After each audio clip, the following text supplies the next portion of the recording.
कल उस टाकरे की जो कि हुआ पाकिस्तान और इंडिया के दरमियान और जिसमें हमने देखा कि कांटे का मुकाबला था। वैसे देखिए सतीश, ये बात तो आप मेरी मानेंगे, कहीं ऐसा नहीं लगा कि it was a one sided match. नहीं लगा था कहाँ जब पाकिस्तान बैटिंग कर रहा था और वो पहले 3 विकेटें गिरी हुई थी और उसके बाद अचानक ही लाइन लग गई, ठीक है, एक के बाद एक तू चल में आया कि मुश्ताक जाते रहे। एंड में तो ये लग रहा था कि 130 भी नहीं बना पाएंगे, लेकिन शाहनवाज धानी की क्या कैमियो जो उन्होंने खेला, दो सिक्सर्स उन्होंने लगा दिए भाई। क्या मैं कैमियो कहती हूँ खेला उस जवान धानी ने। क्या भी बल्ले थे, शावा भी शावा, कमाल ही कर छड़े साइड मुंडे। लेकिन ये बात ये है कि हमेशा की तरह जो हम सुनते हुए आ रहे हैं कि हमारी बैटिंग लाइन रेत की दीवार की तरह साबित हुई, कुछ ऐसा ही सीन कल हमने देखा। और उसके बाद मेरे ख्याल से मतलब कुछ खेल जाते, बाबर आजम भी खैर कल उनका भी वो जो बल्ला ऐसा यूँ नहीं चला। लेकिन एक चीज़ जो मिडिल ऑर्डर हम इतने अरसे से कह रहे हैं कि भाई इट्स वेरी वीक, कोई सुनता ही नहीं इसकी बात को, उससे बात करेंगे। लेकिन जो धानी ने कल जो सिक्सर्स लगाए ना, आहा देखिए ज़रा क्या बात है। तो अच्छा, ये थी पाकिस्तान की बैटिंग जिसके अंदर बड़ी महारत से हमने विकेटें निकाल के आपको बताया कि कैसे हमने शॉट्स खेले। अब विकेटें ज़रा दिखाते हैं कि विकेटें हमारे शाहीनों की कैसे गिरी।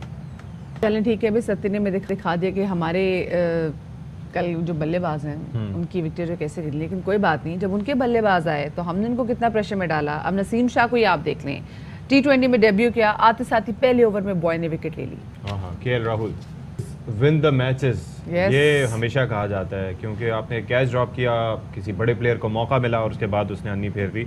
अच्छा, विराट कोहली के इस आप देखें कि उनको वो he was nervous when he came, ठीक है, स्टार्ट चाहिए होता है, आपने उसको स्टार्ट दिया और उसके बाद उसने 30 और जितने भी रन बनाए, उससे पाकिस्तान की मुश्किलात में कमी नहीं इजाफा हुआ। उनका कैच कैसे ड्रॉप किया फखर जमान ने, जरा दिखाते हैं आपको। देखिए बाकी हमारे माशाल्लाह से बड़े प्यारे तरीके से कैच जो है ना वो कामी भाई पे तनकीद होती, कामी भाई भी होती थी, फिर उमर भाई भी हुई, फील्डिंग में तो अच्छे थे नहीं पे भी, लेकिन ना उन पे भी देखिए दोनों पे तनकीद की, वेरी बैड। बहुत सारी मेरी पूरी टीम में मुझे कल ऐसा लग रहा था और मैं तो लग रहा था जैसे उनकी फुप्पी लगी हुई कल मैच देखते हुए। मैं हर एक को कहती थी कि हाथों में सुराख है, क्या करे जैसे उनको मेरी आवाज जा रही है। It was a tough chance but at this level अच्छा these chances are need to be taken. Yes, अच्छा कल जो उनके बल्लेबाजों ने परफॉर्मेंस दिखाई, आप जडेजा को देख लें, फिर जो सूर्या आया, मैं तो दुआ करती थी कि अल्लाह करे जल्दी आउट हो जाए। उससे तो मुझे डर लग रहा था आउट हुआ जडेजा इतनी। उसके बाद जो हार्दिक आ गया ना, उसने कहा भाई क्या कर रहे हो। खैर उसने भी बहुत अरसे बाद फॉर्म में आया, हमने देखा पिछले पूरे साल बीमारी में भी गुजारा, लेकिन जब वो आया क्या रिस्पॉन्सिबिलिटी से वो खेला और जो आखिरी विनिंग सिक्सर जो है ना शॉट, फिर हमने देखा कि हार्दिक पांड्या ने लगाया। ठीक थी कि नवाज का ओवर आखिर तक रखना, लेकिन उसमें जो सोच उसके पीछे थी वो ये थी कि रन बचाए जाएंगे, एंड में कम से कम 15 से 20 रन होंगे तो will try to make it tough for the Indians. लेकिन हुआ ये कि हारिस रऊफ के ओवर में पड़ गए चौके, फिर हमारे बॉलर्स को जो क्रैम्पिंग हो रही थी, जो मौसम था, लेकिन इतने जवान बंदों के साथ ये हाल होना, क्योंकि सारे के सारे बॉलर्स का बुरा हाल था। हारिस रऊफ के ओवर में चौके पड़ गए, फिर उसके बाद हमारे नसीम शाह ने आउट किया जडेजा को, लेकिन वो पता चला कि वो लेग साइड पे लेग की तरफ पड़ के बॉल जा रही थी, तो फिर जाहिर है कि वो लेग बिफोर उस पर नहीं होता। फिर अगली बॉल पे उसने छक्का मार दिया जडेजा ने। नवाज ने आते ही पहली बॉल पे विकेट ली, लेकिन उसके बाद जो है वो पांड्या ने वो कसर निकाल दी। तो बाबर आजम का इस पे क्या कहना था, सारे मैच पे, जरा पहले आपको दिखा देते। हमने स्टार्ट किया था, हम 10-15 रन शॉर्ट थे, जिसके बाद जो हमने बॉलिंग में कमबैक किया और फास्ट बॉलर ने जिस तरह बॉलिंग की और आउटस्टैंडिंग थी। जो टेल ने थोड़ा सा स्टेप अप किया और रन चिप इन किए तो उससे काफ़ी हेल्प मिली। सोच यही रहे थे कि हम थोड़ा सा डीप लेके जा रहे थे, हार्दिक फिनिश अच्छा कर गया, यंग बॉलर है और बिल्कुल उसने आके जिस तरह बॉलिंग की और जिस तरह उसने अपना अग्रेशन दिखाया आउटस्टैंडिंग। चले जनाब, कोई बात नहीं, कल का मैच अगर हम हारे तो it's okay, it's perfectly fine. लेकिन इंशाल्लाह हम हांगकांग को आगे शिकस्त देके 4 सितंबर को हम मैच जरूर खेलेंगे इंडिया के साथ। और इस जो कल का सारा मैच है उस पर डिस्कशन हम करेंगे। हमारे साथ मौजूद हैं नुमाइंदा खुसूसी बराए खेल Shoaib Jatt and R sports anchor. अस्सलाम वालेकुम Shoaib, good morning and welcome to Bakhabar Savera. Thank you Shoaib, वैसे ये एक्सपेक्टेड था कि हमारे बल्लेबाज इतने ही वीक साबित होंगे?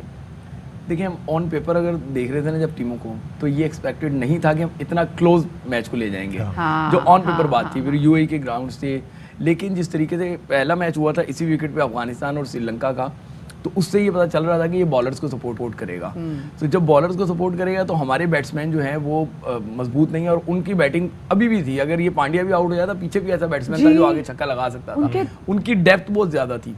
कल मैं ये समझता हूँ, अगर हम बैटिंग की बात करें, हमारा ओपनर रिजवान जो है वो 42 गालिबन गेंदें खेल के गया, 42 या 44 गेंदें, तो 7 ओवर ऑलमोस्ट उन्होंने बारी ली। 7 ओवर बारी लेने के बाद ओपनर 42 रन ही बना रहा है, तो ये प्रेशर बिल्ड करता है, ये प्रेशर बिल्ड करता है। ओपनर को अगर 40 गेंदें खेली हैं तो उसको 60 रन बनाने होते हैं। नहीं, और दूसरी चीज़ ये है कि वो मोमेंटम नज़र ही नहीं आया रिजवान की। मैं वही कह रहा था कि अब जैसे जब खुशदिल आ गया था तो मैंने कहा अब ये प्रेशर में आके रिजवान ने होना ये है कि आप इनिंग्स को या तो आपने 42 बॉलें खेलनी है तो फिर आप एंड तक 20 ओवर 120 गेंदें खेल के जाओ।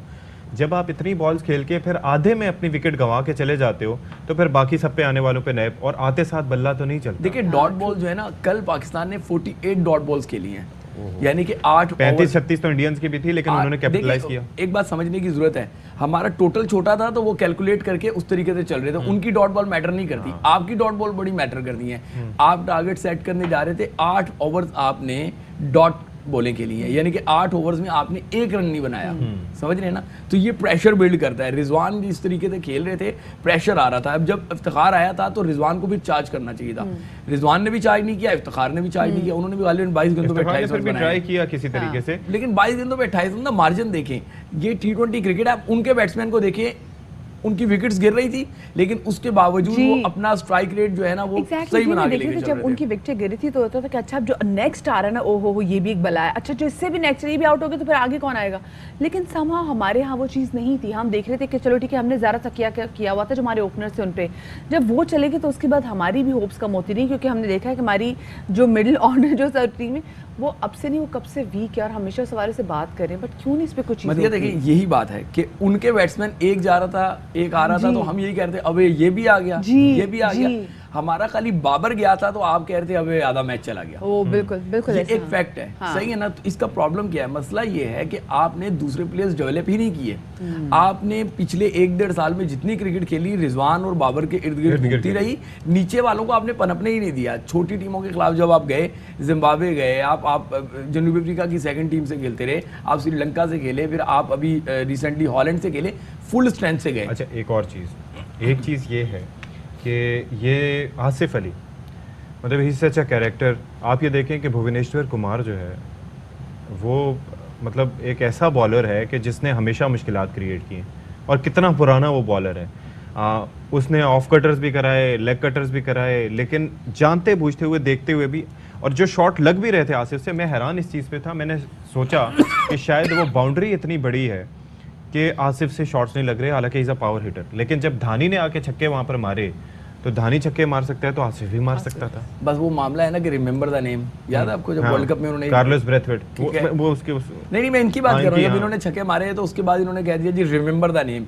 तो बस लोग नाम ही याद रख रहे हैं, काम याद नहीं रख रहे, और काम जो है वो याद रखने वाला है नहीं। अगर आप अफगानिस्तान के एक मैच को याद रखते रहेंगे तो एवरीडे पास्ट हो जाता है। आज का दिन गुजर गया, अब अगले दिन आपने नई परफॉर्मेंस।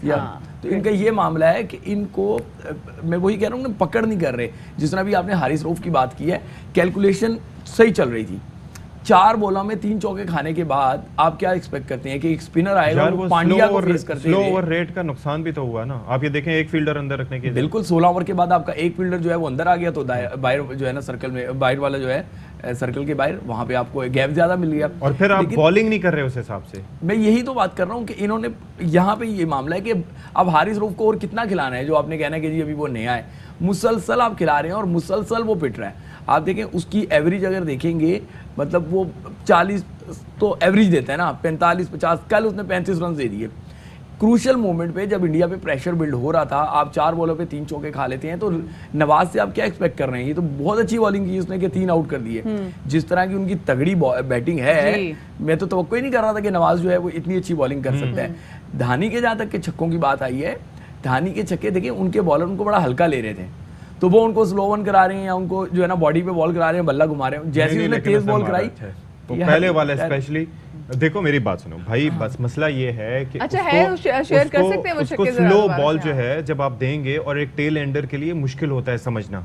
बल्ला जब उसने घुमाना है तो वो लगना ही लग रहा है, जरूरी नहीं। देखिए मेन प्राइम जॉब है कि अगर धानी नीचे मार सकता था तो ऊपर वालों ने क्यों नहीं मारे? क्यों नहीं मारा? ठीक है ना, ये सवाल है। आपने इफ्तिखार को खिलाया, इफ्तिखार का काम क्या था? इफ्तिखार का काम था कि लाठी चार्ज करता, रन्स बनाता। मैं वही कह रहा हूँ कि इंडिया की अप्रोच और आपकी अप्रोच में ये बड़ा फर्क है कि वो कह रहे थे कोई मसला नहीं है, जाना है और चार्ज करना है, जिसको मौका मिलेगा वो मारेगा। अच्छा, हमारे कोहली भी ऐसे ही खेला, मैं अभी उसका देख रहा हूँ ना कि एक माह उसने बल्ला नहीं उठाया। पता है आपको इशफाक, उसने अपने स्टेट में इंटरव्यू दिया, उसने कहा कि मुझे रीथिंक करना था खुद को, तो मैंने फिर इस मैच से पहले 1 माह तक उसने बैट ही नहीं उठाया। ठीक है, अब एक माह से उसने बैट नहीं उठाया, आप आए और फखर को आपने देखिए वहां टेक्निकल गलती जो मैं समझता हूँ हुई है, वो लेफ्टी है, बॉल उसके राइट पे गिर रहा है, तो नेचुरली उसका राइट हैंड उतना अच्छा काम नहीं करेगा जितना लेफ्टी करेगा। अगर वहां कोई राइटी खड़ा होता तो गेंद चिपक जाता है, इतना कोई मुश्किल कैच नहीं था वो, आप पकड़ सकते थे प्रोफेशनल। अच्छा ये देख लें, पहले जब हम सिक्सेस की बात कर रहे थे, ये आप जरा देख रहे हैं, पहले मैं प्लीज जरा सिक्सेस दोबारा चलाएं जरा। यहाँ पे मैं ये समझता हूँ हमारे साथ एक प्रॉब्लम है, हम किसी एक छोटी परफॉर्मेंस पे जो उसका प्राइम जॉब नहीं है, हम उसकी तारीफें करने लग जाते हैं और दूसरी चीजें ओवरशूट हो जाती हैं। अब उनके बॉलर्स को आप देखें, उनके बॉलर्स ने, फास्ट बॉलर्स ने पाकिस्तान की पूरी टीम साफ कर दी। आपका प्राइम बॉलर जो था जिसपे आप बहुत ज्यादा रिलाई कर रहे थे वो था शादाब। हाँ। इकोनॉमिकल रहा कि उसने 4 ओवर में गालिबन 19 रन दिए, लेकिन विकेट नहीं ली। अगर आपका मेन बॉलर विकेट नहीं लेगा तो आप मैच कैसे जीतेंगे? वजह है ना, फिर सुने उसकी वजह उन्होंने ये की कि उसके सामने आ रहा था जडेजा ने जिस तरह से मारा, उसके बाद वो सारे ही उसको करवाता रहा। क्या गुगलीज जो कि एंटिसिपेटेड थी।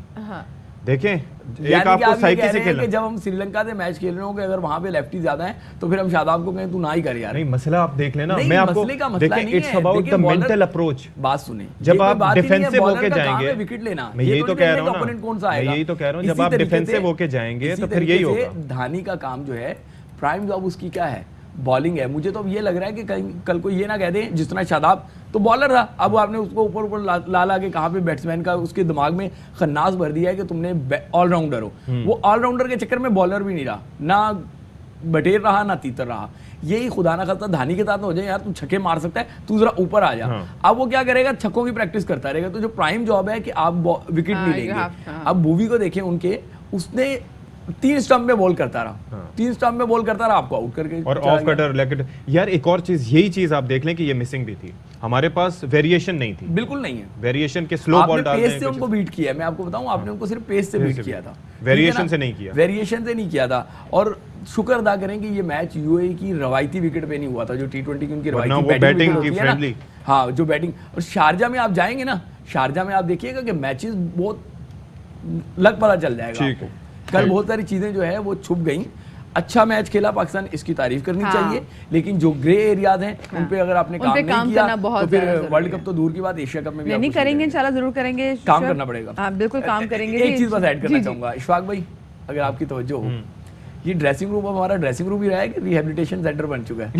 बस ये पूछना चाह रहा हूँ। ऐसे ही है, ये तो होता रहता है। देखिए चेंजेस होते रहने चाहिए, ये बड़े जरूरी होते हैं। तो खिलाड़ी अगर अनफिट हो गया तो उसको कहाँ होना चाहिए, ड्रेसिंग रूम में होना चाहिए या मेरी बात सुनिए, आप देखिए जब आपके हरीफ जख्मी हो तो आप जरा उस पर टैग कम करते हैं। लेकिन शायद इसका ये है कि थोड़ा सा देख के मोटिवेशन आएगी, क्योंकि अभी तो लग रहा है कि 1 महीना अभी वो बाहर ही रहेंगे। 1 महीना क्या, उन्होंने 6 वीक। अच्छा they talking about Shaheen Afridi, लेकिन बात ये कि कल हमने देखा कि कल नसीम कमेंट्री और ऐसा लग रहा था कि हमारे जैसे क्रैम्प्स की बात भी कर रहे थे, क्रैम्प्स भी आ रही थी और लग रहा था कि इंजर्ड टीम सामने आई है। सो उनको भी जरा देखना चाहिए था, अगर हरीफ थोड़ा इंजर्ड हो तो ऐसा सख्त अटैक थोड़ी करते हैं।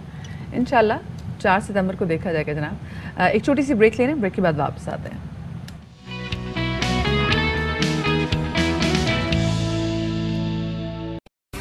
अहम तरीन खबरें अब एक क्लिक की दूरी पर, आपके पसंदीदा टॉक शोज हों या अहम मुल्की या गैर मुल्की शख्सियात की न्यूज कॉन्फ्रेंसेस, हर लम्हा बाखबर रहने के लिए सब्सक्राइब करें हमारा YouTube चैनल।